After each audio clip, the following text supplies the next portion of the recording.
In our small house on the mesa, I have my chores. One afternoon in early December, as the sun was sliding down towards the horizon, I was folding laundry, listening to John Cage perform Indeterminacy. His stories were varied in content, length, and delivered in that crisp, precise telling and lovely, calm voice of his. Every once in a while, some sound, often ugly or abrasive, would occur. This irritated me, as I loved the storytelling. I was so moved, I decided to write my own stories, which I began doing while listening to his. However, as I drew deeper into the writing, I stopped hearing his stories. This bothered me. The recording stopped. I kept writing.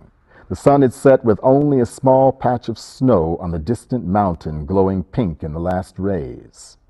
I could hear my blood pulsing, or was it the frequencies of my nervous system? I dreamed of the old house I grew up in on Miller Road.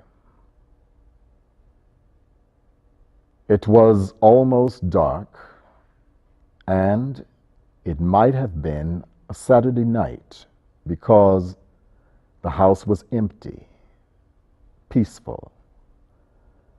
I was alone in the kitchen with my father, much older than he would have been at that time.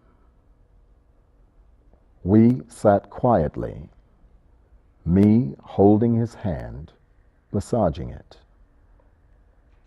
I asked if that helped him. His eyes were sad and smiling. He said gently, "That feels real good."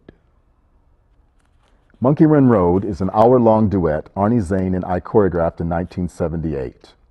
Recently, we have been working with a videotape made around that time to set the dance on present members of our company.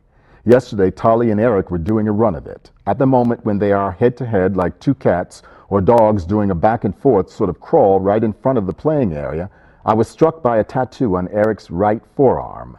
The tattoo in and of itself is nothing out of the ordinary. On the contrary, such tattoos are everywhere on people's bodies, on young people's bodies in general.